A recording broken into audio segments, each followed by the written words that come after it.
नमस्कार दोस्तों, career plan tutorial Vaishali में आपका स्वागत है। आज हम लेके आए हैं आपका पहला चैप्टर चल रहा है जिसका नाम है वास्तविक संख्या।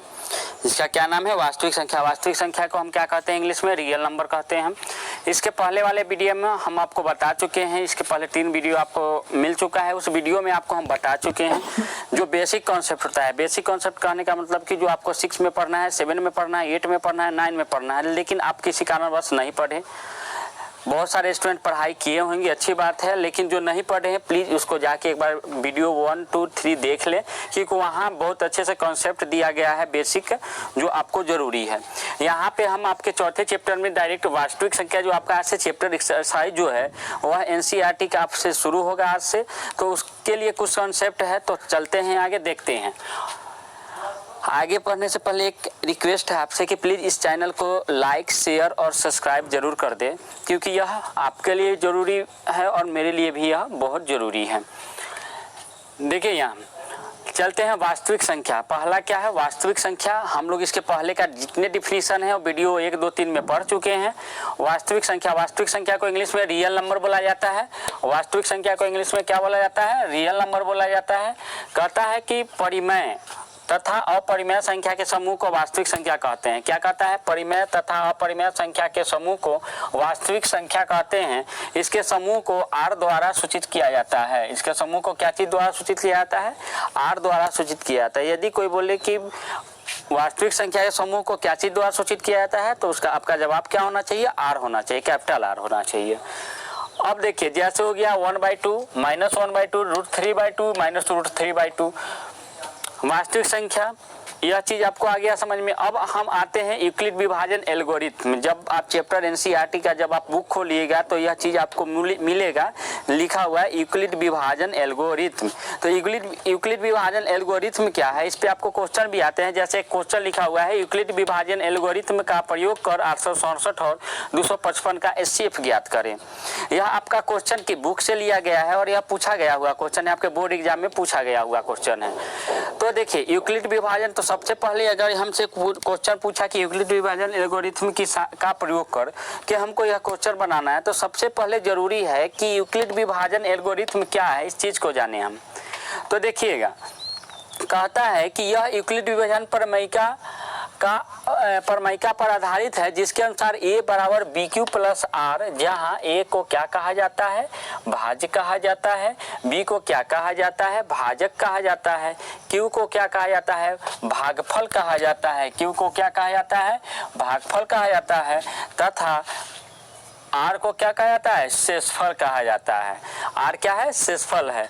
और एक चीज देखिएगा, इसको थोड़ा ध्यान दीजिएगा, यहाँ पे R का जो वैल्यू होगा हमेशा 0 से बड़ा होगा या बराबर होगा। R का मान 0 हो सकता है या 0 से बड़ा हो सकता है। बराबर या बड़ा का मतलब क्या है कि 0 हो सकता है और 0 से बड़ा हो सकता है। यह चीज आगे आपको समझ में, आगे देखते हैं हम लोग। और छोटा होगा किससे? 20 से। देखिए, यहाँ इक्वल टू का साइन नहीं है। अब एक चीज आपको हम बता देते हैं, कुछ साइन आपको हम बता देते हैं। वह साइन क्या है आप देख लीजिए। जैसे कि आपको यह साइन मालूम है कि इसको क्या कहते हैं? इसको हम लोग कहते हैं बराबर है। क्या है? बराबर है। इसको इंग्लिश में क्या कहते हैं? Equal to. And equal to क्या कहेंगे? एन, या सीधे इक्वल टू लिखिए, इक्वल टू। इसके बाद देखिए, यह चिन्ह है, इसको हम लोग कहते हैं बड़ा है। क्या है? बड़ा है, बड़ा है। इसको इंग्लिश में क्या कहेंगे? Greater than. जी, ग्रेटर देन। यह एक सिंबल है, इसका मतलब है कि छोटा है। क्या है? छोटा है। इसको हम लोग क्या कहेंगे? Smaller than, smaller than. अब एक चीज देखिए, अगर यह साइन रहे, क्योंकि हमको इसमें से यह साइन तो आया है, यह वाला जो साइन है वह तो दिखने को मिल रहा है, लेकिन यह वाला साइन इसमें से नहीं है, तो इसको क्या पढ़ेंगे? इसको भी थोड़ा देख लेते हैं। तो जब यह चीज का साइन रहे तो इसका मतलब है कि यह बड़ा और बराबर है, बड़ा या बराबर है, बड़ा या बराबर, दोनों में से कोई एक हो सकता है, बराबर है। इसको इंग्लिश में क्या कहेंगे? इसको इंग्लिश में कहेंगे greater than and equal to. लिख लीजिए, greater than and equal to.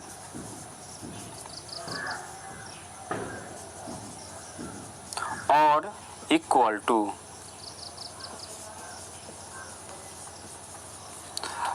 अगर यह रहे तो इसको क्या कहेंगे, इसको कहेंगे कि छोटा या बराबर है। इसका इंग्लिश खुद लिखना है, छोटा या बराबर है, इसको कहेंगे स्मॉलर देन और इक्वल टू, स्मॉलर देन और इक्वल टू। अब एक साइन और है, देख लीजिएगा यहाँ, इसको क्या कहेंगे, इसको बराबर नहीं है, बराबर नहीं है। यह इस चिन्ह का प्रयोग कहाँ किए थे, हम इसके पहले ही बता चुके हैं, पी वाई क्यू में। परिमेय संख्या का जब डिफिनेशन पिछले वीडियो में पढ़े थे तो वहाँ कहे थे कि Q does not equal to zero, यानी क्यू का मान जीरो के बराबर नहीं होना चाहिए, तो वहाँ इस चिन्ह का प्रयोग पढ़े थे। तो इस चिन्ह का नाम आपको याद होना चाहिए, इसको इंग्लिश में क्या कहते हैं, does not equal to, does not equal to. यह चीज़ आपको आ गया समझ में।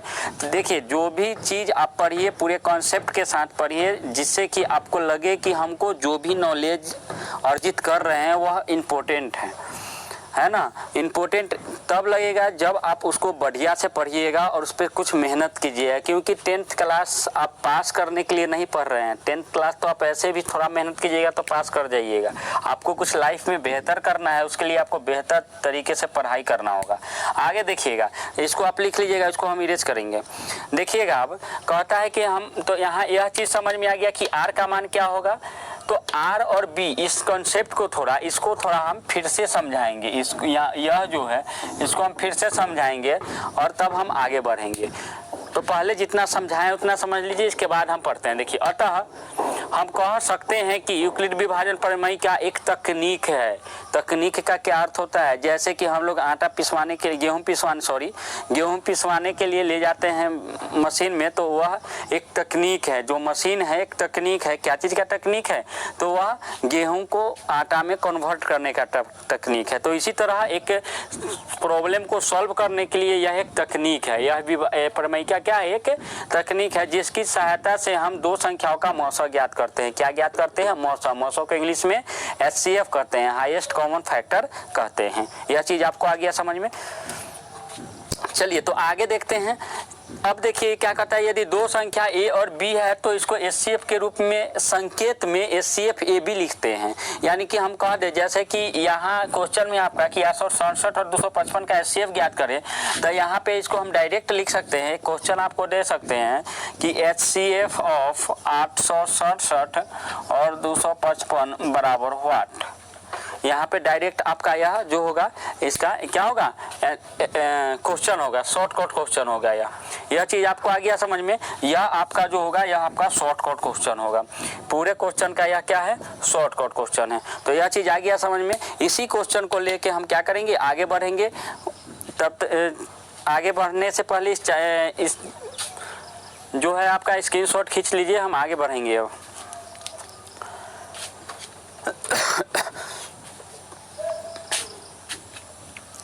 देखते हैं आगे, एक क्वेश्चन लेते हैं। यह सारा का सारा चीज आपको समझ में आ गया। पानी ले आओ।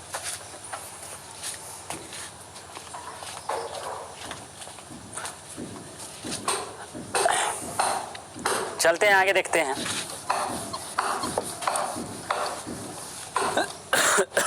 सॉरी,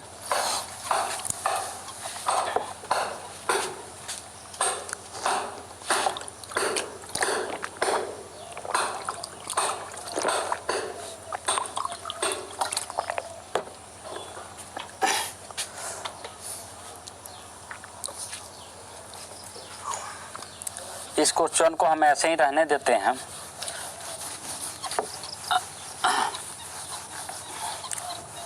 पहले इसको और बेहतर तरीके से हम समझाएंगे कि यूक्लिड विभाजन का नियम क्या है। उसके बाद, क्योंकि यह क्वेश्चन आपको बार बार एग्जाम में पूछे जाते हैं हर साल, इसमें से 5 नंबर। अगर यह एक चीज़ कॉन्सेप्ट के आपको क्लियर हो जाते हैं तो आपके प्रत्येक साल पूछे जाते हैं इससे क्वेश्चन। हम इस क्वेश्चन को यहाँ लिख देते हैं। HCF हमको ज्ञात करना है किसका, 867 और 255 का ज्ञात करना है। और यह किस विधि से ज्ञात करना है, देखिएगा।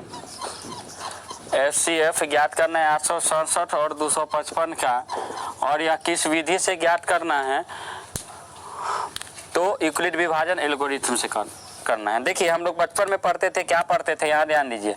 जैसे हम लोग डिवाइड देते थे इससे, तो कितना बार में 8 पचे 40, 7 0। इसको क्या कहते थे? इसको हम लोग भाजक कहते थे। इसको क्या कहते थे? भाजक कहते थे। इसको क्या कहते थे? भाज कहते थे। इसको क्या कहते थे? भागफल कहते थे। और इसको शेषफल कहते थे, नहीं अभी भी कहते हैं शेषफल। अरे अब डिवाइड नहीं बनाते हैं, ऐसा है ना, ऐसा डिवाइड बच्चा के लिए है। अब हम लोग बच्चे नहीं रह गए है ना, 10th स्टैंडर्ड क्लास में चले गए। देखिएगा, तो इसी का नाम दे दिया गया बी, इसी का नाम दे दिया गया ए, इसी का नाम दे दिया गया क्यू, और इसी का नाम दे दिया गया आर। तो बचपन में एक फार्मूला हम लोग पढ़ा करते थे, सर हम लोग को पढ़ाते थे कि इसको जांच करके लाना है, वेरीफाई करके लाना है। भाज बराबर भाजक गुने भागफल जोड़ शेषफल। देखिए पूरा बेस से आपको हम बता रहे हैं, एकदम कॉन्सेप्ट आपका क्लियर होना चाहिए, पूरा जीरो लेवल से आपको हम बता रहे हैं। थोड़ा वीडियो लंबा जाएगा, कोई प्रॉब्लम नहीं है, लेकिन आपको पूरे से पूरे समझ में आ जाना चाहिए। एक ही क्वेश्चन एक दिन में समझिए, लेकिन बढ़िया से समझिए। तो देखिए भाज के जगह पर ए, इसके जगह पर बी, और इसके जगह पर क्यू, और इसके जगह पर आर। इसी को ना हम लिखते हैं ए बराबर बी क्यू प्लस आर। अब देखिएगा यहाँ पे एक चीज है, देखिए तो यह B है और यह क्या है? R है। उसके पहले एक चीज और देखिए, B और A में क्या रिलेशन है। आप बता सकते हैं कि B और A में क्या रिलेशन है? हम बताते हैं, B हमेशा छोटा होगा और A हमेशा बड़ा होगा, या बराबर हो सकता है। लेकिन क्वेश्चन में बहुत कम ही ऐसे मिलते हैं, या बराबर हो सकते हैं। बराबर का भी साइन दे दीजिए, बराबर हो सकते हैं। B छोटा होगा ए से या बराबर होगा तभी भाग संभव है, नहीं तो भाग संभव नहीं है। यह जो आपका नियम है, यूक्लिड विभाजन एल्गोरिथम का जो नियम है, यह संभव नहीं है। तो यह चीज आपको होना चाहिए। तो आप यहाँ से एक कॉन्सेप्ट हुआ, तो इसमें आप जब दो दिया हुआ रहे, दो क्वेश्चन जब आपको दिया हुआ है, तो यहाँ पे आप बता दीजिए कि इसमें हम किसको मानेंगे ए और किसको मानेंगे बी। तो आप जानते हैं कि बी छोटा वाला को मानेंगे और ये बड़ा वाला को, तो इसको हम लोग ए मानेंगे और इसको बी मानेंगे। यह कंफ्यूजन आपका क्लियर होना चाहिए, कॉन्सेप्ट क्लियर होना चाहिए कि किसको ए मानेंगे और किसको बी मानेंगे। डाउट क्लियर है? क्योंकि देखिए हमको हर एक पॉइंट पे डिस्कस करना है कि यह पॉइंट का क्या महत्व। अब हम आते हैं बी और आर में। बी और आर में क्या रिलेशन है? बी और आर में क्या रिलेशन? तो हमेशा याद रखिए कि बी हमेशा बड़ा होगा, बराबर भी नहीं होगा। अगर बराबर होगा तो डिवाइड फिर करना पड़ेगा। अगर यहाँ 7 के जगह पर 8 रहता तो फिर हम 8 के पहाड़ा में एक बार में 8 लगा के इसको 0 करते, फिर बी बड़ा हो जाता और आर क्या होता? छोटा हो जाता। तो यह भी कॉन्सेप्ट याद रखना है कि बी बड़ा होगा और आर छोटा होगा।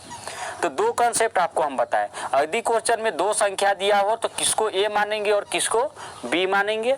और हमेशा याद रखिएगा कि बी क्या होगा? बड़ा होगा, और आर हमेशा क्या होगा? छोटा होगा, क्योंकि भाजक से हमेशा शेषफल जो है वह छोटा होता है। तो यह चीज आपको आ गया समझ में।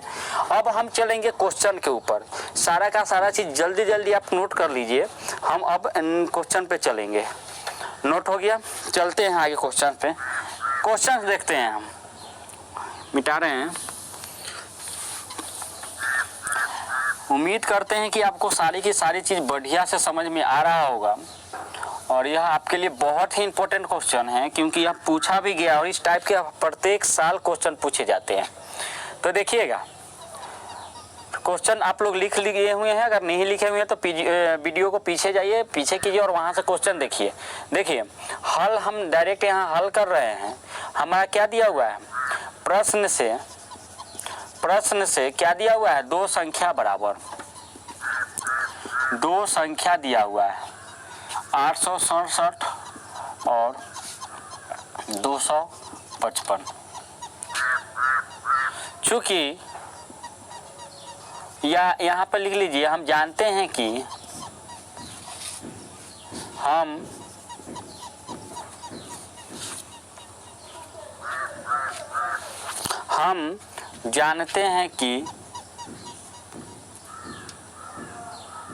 जानते हैं कि क्या होता है ए बड़ा होता है और बी छोटा होता है। अतः ए बराबर क्या हो जाएगा 867 तथा बी बराबर 255 हो जाएगा। यह चीज आपको आ गया समझ में। अब यूक्लिड विभाजन एल्गोरिथम से, यूक्लिड विभाजन एल्गोरिथम से। तो अब यूक्लिड विभाजन एल्गोरिथम है, तो यूक्लिड विभाजन एल्गोरिथम से हम क्या जानते हैं? यूक्लिड विभाजन एल्गोरिथम से हम जानते हैं, जो अभी कुछ देर पहले बताए हैं आपको हम, कि a बराबर बी क्यू प्लस आर होता है। क्या होता है? a बराबर बी क्यू प्लस आर। तो यहाँ a का मान कितना है 867, b का मान कितना है 255। देखिए अब इसको हम भाग के द्वारा थोड़ा बता रहे हैं। इसको क्या चीज़ के द्वारा बता रहे हैं?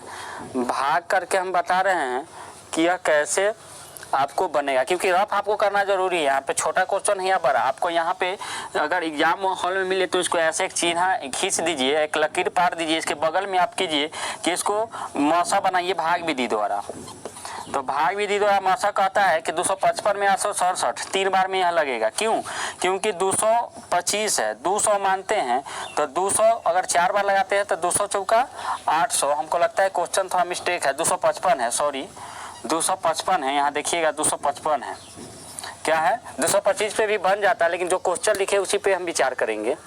255 है, तो 255 में क्या होगा कि 3 बार में 4 बार में लगाएंगे तो 200 अगर इसको लिख देते हैं, मान लो तो 200 चौका 800 और 50 चौका 200, यानी 8 तो 10 ज़्यादा हो जाएगा।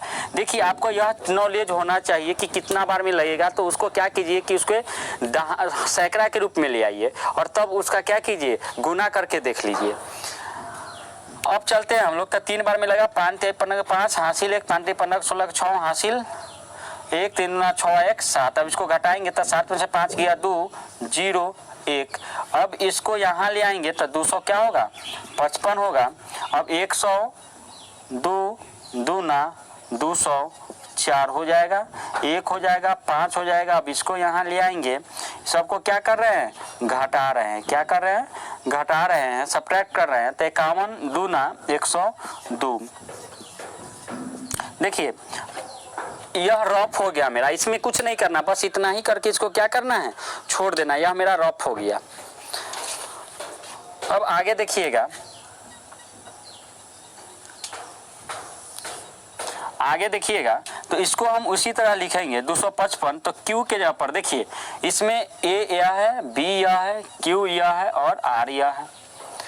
तो देखिएगा A के जगह पर क्या हो जाएगा 255 में कितना से गुना करे कि B बड़ा हो जाए और R छोटा हो जाए। कितना से गुना करें?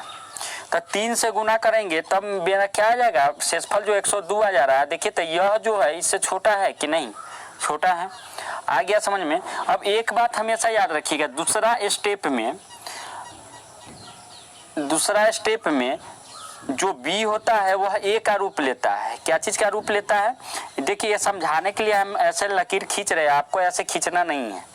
255 इक्वल टू शेषफल जो R जो रहता है वह B का रूप लेता है। तो अब देखिए 102 में कितना से गुना किए कि 255 के निकट में आया, तो 2 से गुना किए, तो शेषफल मेरा कितना आ गया 51 आ गया।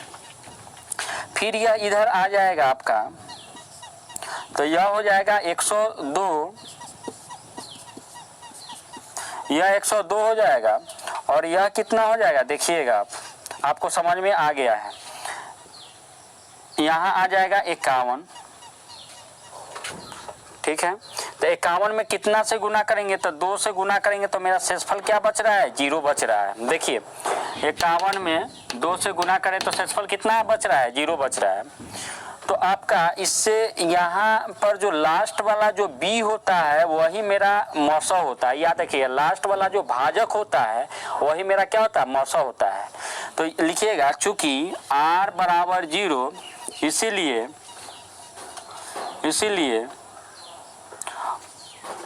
अंत वाला भाजक को ब्रैकेट में B कर दीजिएगा, भाजक ही हमारा क्या होगा हमारा दिए गए संख्या का HCF होगा। अतः 867, इसको शॉर्टकट में लिखते हैं, HCF ऑफ 867 और 255 इक्वल टू 51। यही आपका क्या गया, आंसर आ गया। क्या गया, आंसर आ गया। तो उम्मीद करते हैं कि यह आपका कॉन्सेप्ट समझ में आया होगा और बढ़िया से बेहतर तरीके से। अगर कुछ आपको समझ में नहीं आया तो प्लीज़ कमेंट्स कीजिए, उम्मीद करेंगे और हम आपसे विश्वास करें, आप पे विश्वास है कि यह जो आप देख रहे हैं इससे कुछ ना कुछ सीखने को आपको मिलेगी। तो आज के लिए इतना ही। जो अगला जो आपका वीडियो होगा वो एक्सरसाइज 1.1 होगा, जो NCERT बेस्ड होंगे। पहले हम NCERT के जितने भी टॉपिक है उनको हम कंप्लीट करेंगे, उसके बाद हम KC सिन्हा जो बुक है उनके हम कुछ क्वेश्चन देखेंगे। तो सबसे पहले आप क्या कीजिए कि इसको नोट कर लीजिए, इस टाइप के आपके बुक में या प्रीवियस ईयर के जितने भी क्वेश्चन हैं उसको आप क्या कीजिए, स्टडी कीजिए। तो आज भर के लिए इतना ही। आपने हमारा वीडियो देखा इसके लिए आपको बहुत बहुत धन्यवाद और इस चैनल को लाइक, सब्सक्राइब और शेयर जरूर कर दे। Thank you.